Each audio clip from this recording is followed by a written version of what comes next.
Okay जी, बिस्मिल्लाहिर्रहमानिर्रहीम। सो यहाँ से हमने डिस्कस की थी in the last lecture after load के बारे में। देखिए, प्री लोड और आफ्टर लोड इसके बारे में जो आसान सी चीज़ है वो याद रखनी है कि the amount of blood that is present in the ventricle at the end of diastole, इसको हम क्या कहते हैं? Preload. और फिर जब ब्लड इजेक्ट होता है तो the maximum resistance which is offered to the flow blood that is called afterload. कल हमने डिस्कस किया था कि जब प्री लोड ज़्यादा होगा तो स्ट्रोक वॉल्यूम भी ज़्यादा होगा, और अगर आफ्टर लोड ज़्यादा होगा तो स्ट्रोक वॉल्यूम कम होता है। ठीक है। अब देखिए, stroke volume approximate by mean arterial pressure, क्योंकि प्रेशर के साथ रेजिस्टेंस के साथ है, तो ये मतलब मीन आर्टीरियल प्रेशर है इस अप्रॉक्सीमेटेड इसके बराबर होता है। ठीक है। अब देखिए, होता यह है कि फॉर एग्जांपल कि अगर लेप्लस लॉ क्या कहता है कि अगर आप टेंशन बढ़ाएंगे, प्रेशर बढ़ाएंगे, वेंट्रिकल के अंदर ब्लड की प्रेशर बढ़ेगी तो मतलब आगे रेजिस्टेंस भी बढ़ेगी तो आफ्टर लोड भी बढ़ेगी। इसकी इक्वेशन अभी हम डिस्कस करेंगे, तो इससे आप लोगों को आसानी से समझ आ जाएगी। देखिए, मैं आप लोगों को एक सिंपल सी मिसाल दे रहा हूँ। फॉर एग्जांपल, यहाँ पे अगर आप लोग देखें, दिस इज दी हार्ट। ये अगर हम सिंपल सी एक मिसाल में जाएं तो for example this is the heart, ये हार्ट है।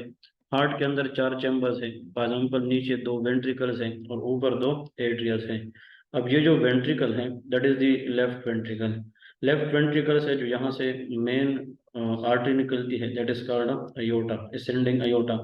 अब आप लोग मुझे ये बताएं कि अगर एक पेशेंट है, उसकी बीपी बहुत टाइम से हाई है, पेशेंट इज हाइपरटेंसिव। अगर एक पेशेंट है उसकी बीपी पहले से बहुत हाई है, तो we will say the patient having hypertension. इसका मतलब ये है कि हाइपरटेंशन के मरीज में यहाँ पे प्रेशर ज़्यादा होगा, रेजिस्टेंस ज़्यादा होगा, तो डेफिनेटली आफ्टर लोड भी ज़्यादा होगा। अब जब प्रेशर ज़्यादा होगा तो इस वेंट्रिकल को ज़्यादा काम करना है to overcome the high pressure in the aorta. So whenever there is persistent increase in the blood pressure in aorta, the left ventricle has to pump more. तो लेफ्ट वेंट्रिकल जब ज़्यादा काम करेगा उसके लिए उतने अपने साइज को बढ़ाना है। जो लेफ्ट वेंट्रिकल के मसल है उसकी साइज बढ़ जाएगी and that will develop left ventricle hypertrophy. तो एज अ कंपनसेटरी मैकेनिज्म, जो लेफ्ट वेंट्रिकल है वो हाई प्रेशर के खिलाफ तब ज्यादा कॉन्ट्रैक्ट करेगा, फोर्सफुल कॉन्ट्रैक्ट करेगा, जब वो अपनी मसल साइज को बढ़ाएगा। तो इसलिए left ventricle compensate for increase after load. अब जो आफ्टर लोड है वो यहाँ पे रेजिस्टेंस है, प्रेशर है, जिसकी वजह से लेफ्ट वेंट्रिकल की हाइपरट्रोफी होगी in order to decrease the wall stress, ताकि यहाँ पे जो इनकी वॉल पे स्ट्रेस लग रही है, प्रेशर लग रही है, उसको कम करने के लिए आफ्टर लोड ज्यादा की वजह से left ventricle will undergo hypertrophy. Hypertrophy is increase in the size of cells. तो यहाँ पे हाइपरट्रोफी का मतलब increase in the size of cell. अब ये मैंने कल थोड़ा सा एक्सप्लेन किया भी था कि actually those agents which mainly act on the when, Venus vasodilator होते हैं, तो याद रखें कि they will decrease the pre load. लेकिन जो आर्टीरियोलोडाइलेटर है वो हमारे पास आफ्टर लोड को कम करेंगे। The best agent which is use for the treatment of hypertension and they can dilate the artery that is called of hydralazine. Hydralazine is a potent vasodilator, ये after load कम करेगी। लेकिन जो ACE inhibitor है like captopril, enalapril, we will study that in the management of hypertension. और ARBs, angiotensin receptor blocker, they both decrease the pre load and after load. ठीक है। देखिए, यहाँ पे ये डिस्कस की है कि क्रोनिक हाइपरटेंशन में मीन आर्टीरियल प्रेशर बढ़ेगा, इनडायरेक्टली मीन आफ्टर लोड, क्योंकि afterload is approximated by mean arterial pressure. तो जब यहाँ पे प्रेशर ज्यादा होगा तो इसको कंपनसेट करने के लिए क्या होगा? Left ventricle has to pump more, और जब ये ज्यादा काम करेगा it will undergo left ventricle hypertrophy. और लेफ्ट वेंट्रिकल हाइपरट्रोफी अगर ठीक ना की जाए, ये प्रेशर टाइम पे कम ना की जाए, तो later it will undergo left side heart failure. So these are what is the most important point जो people should know for the exam point of view. इसके बाद जो हम डिस्कस करेंगे that is known as cardiac oxygen demand. अब आते हैं cardiac oxygen demand, के हार्ट की जो ऑक्सीजन डिमांड है वो कितनी होनी चाहिए और वो एग्जाम्पल वो डिमांड कैसे पूरी होगी। ठीक है, उसको हम डिस्कस करेंगे। तो myocardial oxygen demand is increased by, अब देखिए, ये वो कंडीशन है जिसके अंदर मायोकार्डियल की जो ऑक्सीजन डिमांड है वो बढ़ जाती है। फॉर एग्जांपल वन इज कंट्रक्टिलिटी, कि जब हार्ट ज़्यादा कॉन्ट्रैक्शन करेगी तो उसको ज़्यादा ऑक्सीजन चाहिए होगी ताकि वो ज़्यादा काम करे।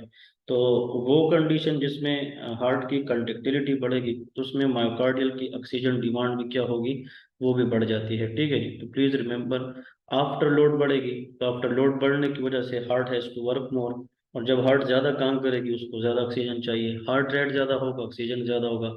और डायमीटर ऑफ द वेंट्रिकल, इसका मतलब ये है कि जब वेंट्रिकल ज़्यादातर स्ट्रेस होंगे दे अंडरगो हाइपरट्रोफी, तो वॉल टेंशन बढ़ेगी तो ऑक्सीजन डिमांड भी ज़्यादा होगी। तो प्लीज़ चार चीज़ें, contractility, after load, heart rate and diameter of the ventricle, they all can increase the oxygen demand of the myocardium.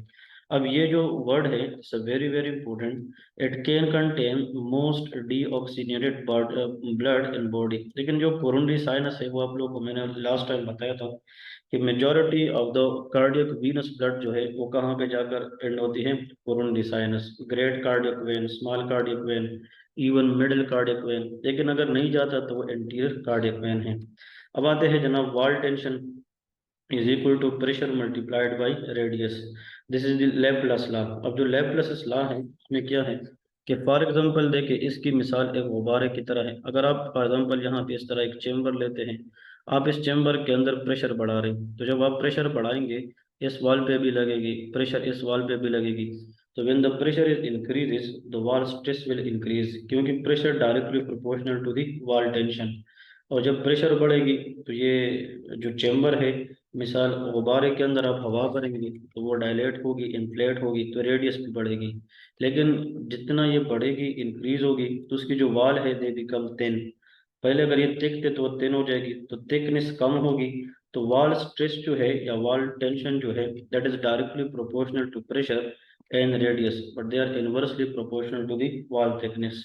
So this what all about the Laplace's law. Laplace's law ये कहता है, देखिए गुब्बारा है, पहले वो डी फ्लैट फॉर्म में होता है, उसमें एयर नहीं होता।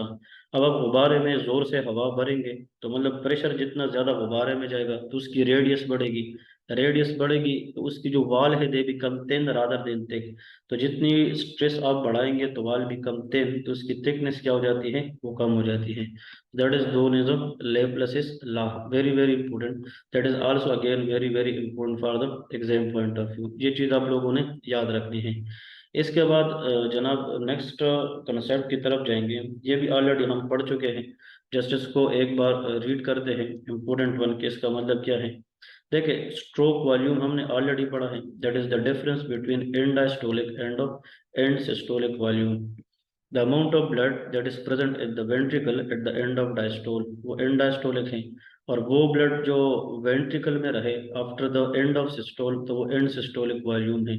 तो लास्ट टाइम हमने पढ़ा था कि एक हेल्दी हार्ट के अंदर जो एंड डायस्टोलिक वॉल्यूम है वो 120 ml होता है, ठीक है, और minus end systolic volume is about of 50 ml, वो 50 ml है। तो इसका मतलब ये है कि जो नॉर्मल हेल्दी बंदा है, उसकी हेल्दी हार्ट है, तो उसकी जो स्ट्रोक वॉल्यूम है ये अबाउट कितना होता है, 70 ml।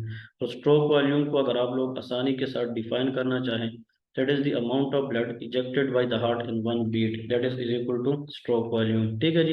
तो EDV stand for end diastolic volume, which is indirectly known as that is preload, इसको हम क्या कहते हैं, preload भी कहते हैं। अब आते हैं नेक्स्ट कंडीशन की तरफ, द मोस्ट इम्पोर्टेंट वन, कि इजेक्शन फ्रैक्शन क्या है। Ejection fraction is equal to stroke volume divide by end diastolic. Please ये आप लोगों ने याद रखना है, कभी कभार वो स्ट्रोक वॉल्यूम की आप लोगों को मतलब ये है कि वैल्यूज देंगे, उसी के ऊपर हम इजेक्शन फ्रैक्शन को मालूम करते हैं। एंड डायस्ट्रोक वॉल्यूम फिर again end diastolic end systolic divide by end diastolic volume. लेकिन यहाँ पे देखें, ejection fraction is the index of ventricular conductivity. इसका मतलब ये है कि जो इजेक्शन फ्रैक्शन है वो हमें ये बता रही है कि how ventricular conductivity is functional. जो इजेक्शन फ्रैक्शन है ये जो हम नॉर्मल एक हेल्दी बंदे में हम कंसिडर करते हैं, the best way to C ejection fraction of heart in any individual that is called इकोकार्डियोग्राफ, हम इको से मालूम करते हैं, तो 55 से लेके 65 तक, this is the normal value of ejection fraction. अगर 55 से कम है तो उसको लो इजेक्शन फ्रैक्शन कहेंगे। इजेक्शन फ्रैक्शन हमेशा याद रखें एग्जाम के अंदर, ये हमें क्या बताता है, that is known as contractility factor. अब देखिए, अगर एक पेशेंट है उसको हार्ट फेलियर है, पहले तो आप लोग याद रखें कि हार्ट फेलियर क्या है।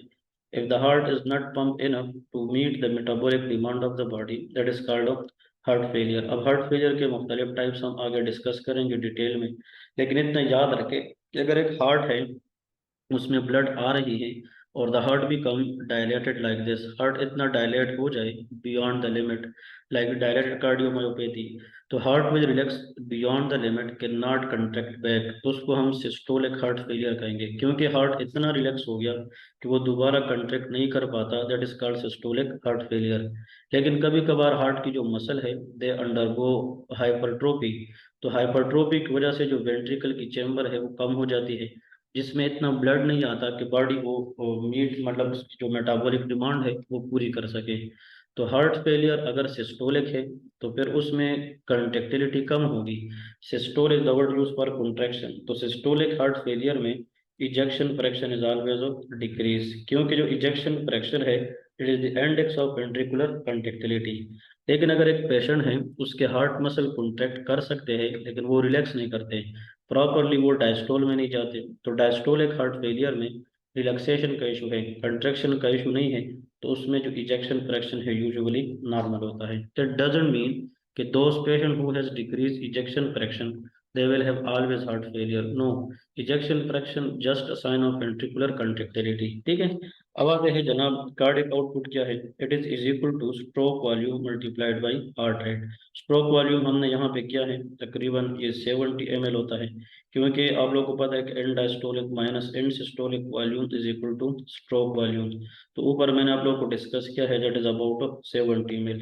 इसके साथ अगर हम मल्टीप्लाई करें हार्ट रेट तो वो 72 होता है बीट पर मिनट, तो अगर हम इन दोनों को मल्टीप्लाई करें तो तकरीबन 4900 समथिंग आता है। ठीक है, लेकिन अब 4900 समथिंग का मतलब होता है that is M L per minute, लेकिन एम एल को अगर आप लीटर में कन्वर्ट करें, इसको 1000 से डिवाइड करेंगे तो तकरीबन around about 4.9 which is equal to 5 litre blood per minute.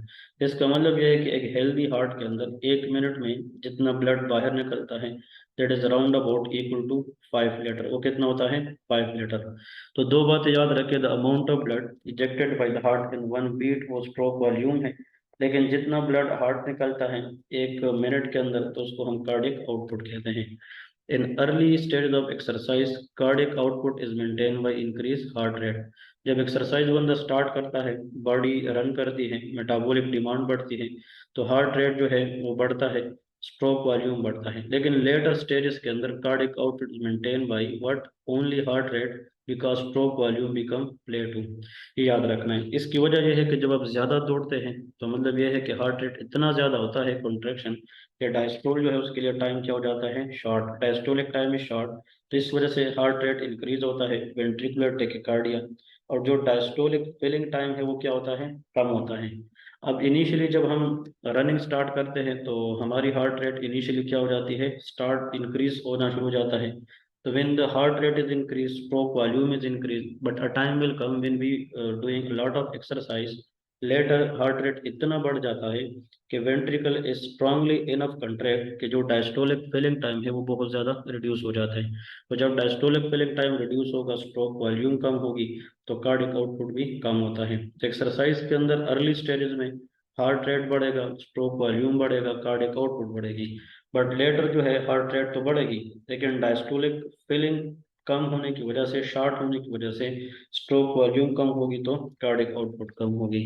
अब अगर एक पेशेंट है उसकी हम पल्स प्रेशर मालूम करते हैं, देखिए यहाँ से दो चीज़ आप लोग को मैं बताता चलूँ कि एक्चुअली जो पल्स प्रेशर है और पल्स रेट इसमें फ़र्क है। पल्स रेट हम रेडियल आर्टरी में मेजर करते हैं, वो अबाउट 72 होता है। Pulse pressure is the difference between systolic and diastolic BP. ठीक है, सिस्टोलिक बीपी से अगर हम डायस्टोलिक को माइनस करें वो पल्स प्रेशर है। Pulse pressure directly proportional to stroke volume, inversely proportional to arterial compliance. Compliance is the word use for the ability of relaxing the artery, जितनी आर्टरी ज्यादा relax होगी उतनी पल्स प्रेशर कम होगी, क्योंकि inversely proportional है। लेकिन stroke volume के साथ ये डायरेक्टली प्रोपोर्शनल है। अब pulse pressure increase in aortic regurgitation, थोड़ा सा इसको एक्सप्लेन करूंगा। देखिए for example this is a heart, लेकिन यहाँ पे जो गुड स्टूडेंट है वो थोड़ा सा आप लोग फोकस करें कि इसमें मैं कौन कौन सी चीज़ें बताने जा रहा हूँ।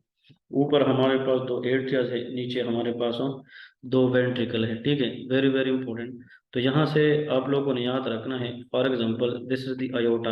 अब ये अयोटा है। अब वो आप लोग को पता है कि जब वेंट्रिकल कंट्रैक्ट करता है सिस्टोल में, तो अयोटिक वाल्व ओपन होता है, और मैक्सिमम कंट्रैक्शन में जितना ब्लड बाहर निकलता है और वो जो प्रेशर आर्टरी पे लगाता है उसका नाम क्या होता है, सिस्टोलिक बीपी, ठीक है। लेकिन अब सवाल ये है कि जब मैक्सिमम ब्लड आगे जाए और वेंट्रिकल दोबारा रिलैक्स होने के लिए आ जाए तो वाल्व बंद हो जाता है, तो कुछ ना कुछ ब्लड जो है वो अयोटा के अंदर रहता है। So the minimum pressure exerted by volume of the blood on the wall of aorta when the ventricle is going to relax, that pressure is called of diastolic blood pressure। तो systolic वो होता है जो blood की flow से लगती है aorta के ऊपर जब वेंट्रिकल कंट्रैक्ट होते हैं, और डायस्टोलिक वो है जब वेंट्रिकल रिलैक्स होते हैं और जो प्रेशर ब्लड का एयोटिक वॉल पे लगता है वो डायस्टोलिक है। ये नॉर्मली 120 है और ये नॉर्मली 80 है। तो 120 minus 8 is equal to 40 pulse pressure. एक हेल्दी पर्सन में जिसका बीपी 120/80 है उसका पल्स प्रेशर 40 होता है। अब आता है एयोटिक रीगर्जिटेशन। अब अगर यहाँ से जो वाल है वो दोबारा बंद नहीं होता और यहाँ से बैक एंड से जनाब ब्लड फ्लो हो रहा हो, तो सिस्टोलिक तो ज़्यादा होगा, सिस्टोलिक 120 की बजाय 200 पे जाएगा, क्योंकि सिस्टोलिक बढ़ता जाएगा। और जब वेंट्रिकल रिलैक्स होंगे तो होना चाहिए कि यहाँ पे जो ब्लड है वो रह जाता, लेकिन वाल ना क्लोज होने की वजह से वो ब्लड अंदर जाएगी, तो यहाँ पे ब्लड का मिकदार मजीद से मजीद कम होता जाएगा। तो जो डायस्टोलिक है वो 80 की बजाय किस में आ जाएगा, 50 पे आ जाएगा। तो अगर सिस्टोलिक बहुत बढ़ता जा रहा हो, डायस्टोलिक कम होता जा रहा हो, तो उसका जो डिफरेंस है वो ऑटोमेटिकली बढ़ता जाएगा, दैट इज 150 और नॉर्मली 40 होता है। तो अयोटिक रीगर्जिटेशन के अंदर जो पल्स प्रेशर है वो क्या होता है, वो इंक्रीज होता है। लेकिन अगर इजेक्शन नहीं हो रही, अब यहाँ पे ये जो वाल है ये अंदर से नैरो है, तो ब्लड इजेक्शन कम होगा, इजेक्शन कम होगा सिस्टोलिक कम होगा, तो इजेक्शन फ्रैक्शन कम होगा। तो अयोटिक वाल्व रीगर्जिटेशन के अंदर पल्स प्रेशर बढ़ता है और एयोटिक स्टेनोसिस के अंदर पल्स प्रेशर कम होता है। इसमें जो मरमर हम पढ़ेंगे वो अर्ली डायस्टोलिक मरमर है, और उसमें जो मरमर है ejection systolic murmur radiating toward the carotid. यहाँ पे अयोटिक स्टेपनिंग है, मतलब हाइपरटेंशन, ऑब्स्ट्रक्टिव स्लीप एपनिया है, high output set state like anaemia, ये हाइपर डायनामिक सर्कुलेशन है, हाइपरथायराइडिज्म, एक्सरसाइज, उन सब के अंदर ब्लड प्रेशर बढ़ेगा। Aortic stenosis, cardiogenic shock, cardiac tamponade. Cardiac tamponade का मतलब ये है कि जब हार्ट के बाहर बहुत ज़्यादा फ्लूइड अकोमुलेट हो जाए और वो हार्ट को बाहर से प्रेस करे तो हार्ट की जो कॉन्ट्रेक्टिलिटी है वो खराब होगी। तो जब सिस्टोलिक बीपी ऑटोमेटिकली कम होगी तो पल्स प्रेशर भी कम होगा। हार्ट फेलियर के अंदर, एडवांस हार्ट फेलियर में सिस्टोलिक बीपी नॉर्मली कम हो जाती है, क्योंकि इजेक्शन जो है वो ऑलरेडी क्या हो जाता है, कम हो जाता है। तो प्लीज़ जो एग्जाम के अंदर सवाल मैंने खुद देखे हैं और जो एग्जाम के अंदर आता है वो ये है कि actually the most important one के pulse pressure increases in aortic regurgitation, but it is decreases in the aortic stenosis. Stenosis के अंदर ये कम होता है, ठीक है जी। इसके बाद जो नेक्स्ट चीज हम डिस्कस करेंगे that is known as the, इसके बाद जो मोस्ट इम्पोर्टेंट है वो हम डिस्कस करेंगे, वो हमारे पास जनाब क्या है, that is known as oxygen demand, तो हमने कर लिया। इसके बाद यहाँ पे हम डिस्कस करेंगे that is known as mean arterial pressure. अब मीन आर्टीरियल प्रेशर क्या है उसको देखते हैं। What is meant by mean arterial pressure, that is equal to cardiac output multiplied by total peripheral resistance. Indirectly अगर आप देखें, 2/3 of the diastolic BP plus 1/3 of the systolic is equal to 2/3 of the diastolic BP and diastolic BP plus 1/3 of the pulse pressure। तो मतलब यह है कि जो mean arterial pressure है वो आप लोगों ने इस तरह याद रखना है कि एक्चुअली मैं आप लोगों को एक मिसाल देता हूँ कि अगर एक बंदा है उसका सिस्टोलिक बीपी जो है, ये आप लोगों को एग्जाम में आएगा, वो हम आप लोगों को याद रखें कि 120 है, systolic BP is equal to 120। और दूसरी साइड पे अगर हम देखें कि जो डायस्टोलिक बीपी है वो हमारे पास जनाब 80 है। तो ये तो अब पता होना चाहिए, being a my student everyone should know कि the difference between these two is called pulse pressure. तो 120 minus 80 that is equal to 40। तो इस बीबी का जो पल्स प्रेशर है वो 40 है। अब देखिए जो मीन आर्टीरियल प्रेशर है, इसको मालूम करने का तरीका ये है कि हम क्या करेंगे, डायस्टोलिक बीपी लेंगे। अब देखिए इस केस के अंदर मैं आप लोगों को बताता जाऊं कि what is the main formula. Mean arterial pressure जब भी मालूम करना है तो सबसे पहले जो गिवन बीपी होगी उसके अंदर हम डायस्टोलिक बीपी टोटल लेंगे जितना भी दिया हो, और फिर इसके साथ हम प्लस करेंगे, plus 1/3 of the pulse pressure. इसके साथ हम ये जनाब यहाँ से जनाब उसकी 1/3 लेंगे पल्स प्रेशर की। तो अब मुझे ये बताइए जो गिवन बीबी है उसमें डायस्टोलिक कितना है, उसमें डायस्टोलिक ये पल्स प्रेशर है, diastolic BP in the given data that is equal to 80, वो 80 है। अब मुझे ये बताइए पल्स प्रेशर क्या है, it is the difference between systolic and diastolic. तो सिस्टोलिक 120 है, डायस्टोलिक 80 है, तो उसका डिफरेंस कितना है 40। तो pulse pressure is 40, 40 multiplied by 1, plus ना करें मल्टीप्लाई है, तो 40, 41 जार 40 डिवाइड बाई 3, ये 13.33 या 13 पॉइंट समथिंग बनता है। जो इसका जनाब हमारे पास पल्स प्रेशर बनता है दैट इज कॉल्ड 93 समथिंग बनता है। तो पल्स प्रेशर मालूम करने का जो सबसे आसान तरीका यह है कि diastolic BP plus 1/3 of the pulse pressure. तो diastolic BP plus 1/3 of the pulse pressure is the main formula how to calculate mean arterial pressure. So this what are the about topic for today. Inshallah we will see you in the next topic with new concepts. Hope you people enjoyed it, and please comments me if you learn some important topics. Thank you so much. Stay happy, stay blessed, and see you next time. Allah Hafiz.